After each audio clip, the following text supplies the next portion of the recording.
Cuba, an island country located just over 100 miles from the border of the United States. A country of rich history, blended cultures, a land of rhythm, with people on a deep spiritual journey.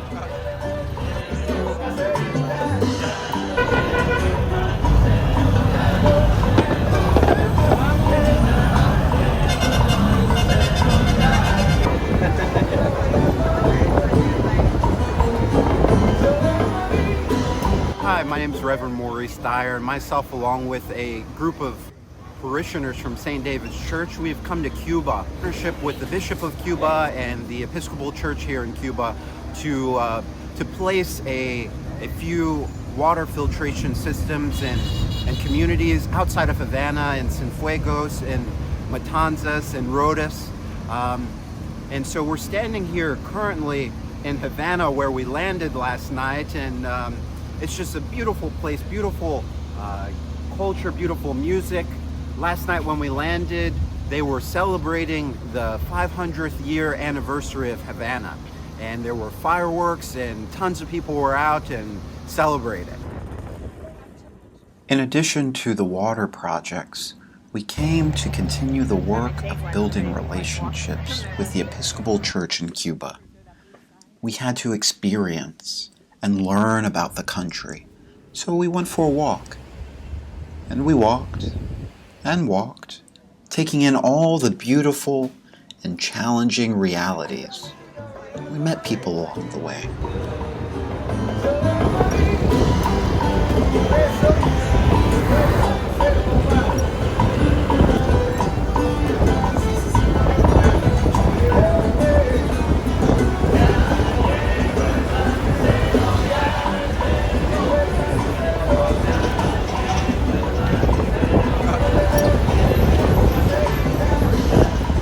My name's Whitney Kellich. I'm here in Havana, Cuba, at the Episcopal Cathedral, and we've just attended our first service, for me, my first service in Cuba. It was a long service, but filled with a lot of wonderful moments and a lot of fellowship. The whole service is done through the Book of Common Prayer. It's the exact same thing that we have at St. David's, except it's in Spanish. Which was fun. You were able to, it was really helpful. You were able to follow along. I knew when we were to speak and when we were not to speak. Not sure my Spanish was very good, but I could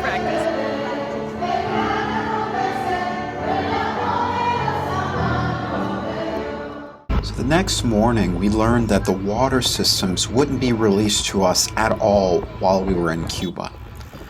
So we took stock of what we had, gathered together, and had to reorient ourselves. We focused our hearts on Luke's Gospel, where Jesus sends out his 70 followers with the instructions of not to bring anything with them.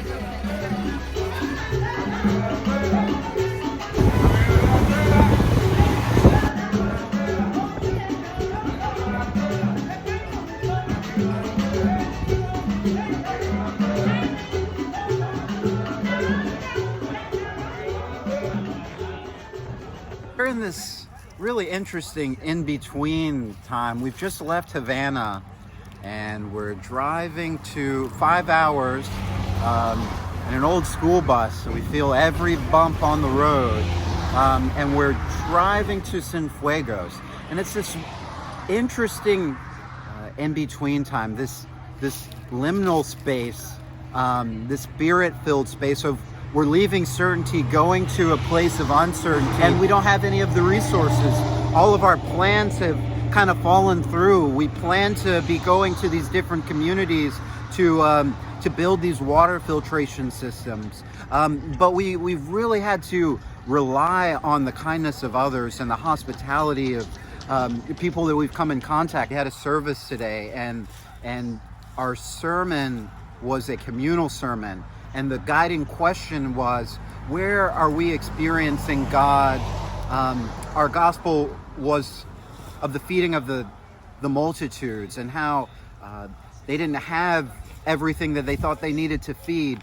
But God shows up in these unexpected moments. and makes God's self known. And so I think we're living into that. We're trying to experience that. And So we got back onto the bus. We continued our journey to Cienfuegos, where we met with Reverend Gilberto Junco, who is the priest in charge of several different parishes, a church in Cienfuegos called St. Paul's, as well as this church, St. Mary's in Rodas. He had come along on the journey with us through customs in Havana. His churches are the churches we are developing relationships with, and they are where we had planned to install the water systems. So even though we were unable to do that, we still together got down to work.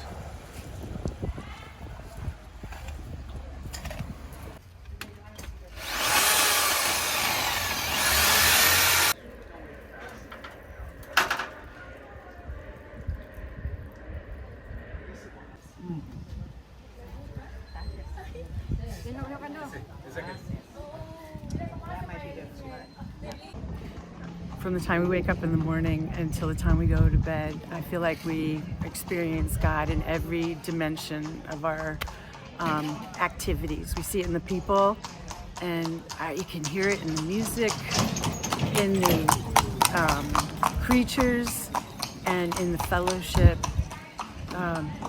It's really an extraordinary feeling. Richard Rohr famously confessed that God was in his dog. His lab died after 20 years. Hi, I'm Jim Bennett. We just finished Wednesday on our mission trip to Cuba. We painted the wall, we planted some trees, we built a little fence, and most importantly, we put a cistern up so that the church will have fresh water. And the question is, how did it make me feel? I feel like I've taken away more from this trip than I could ever give. It's fabulous. Be here next time.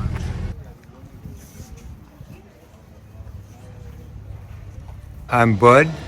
I'm here today in Rodas, Cuba, and we've just had a wonderful day today.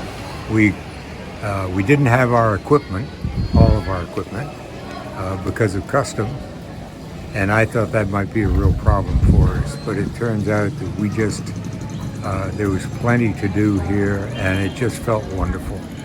The people here in Cuba are just wonderful, wonderful folks. Being able to come together and just enjoy one another, and for us to have something that we can do that can be of assistance to them here at Santa Maria in Rodas, the Episcopal Church here. It just makes so much difference for us.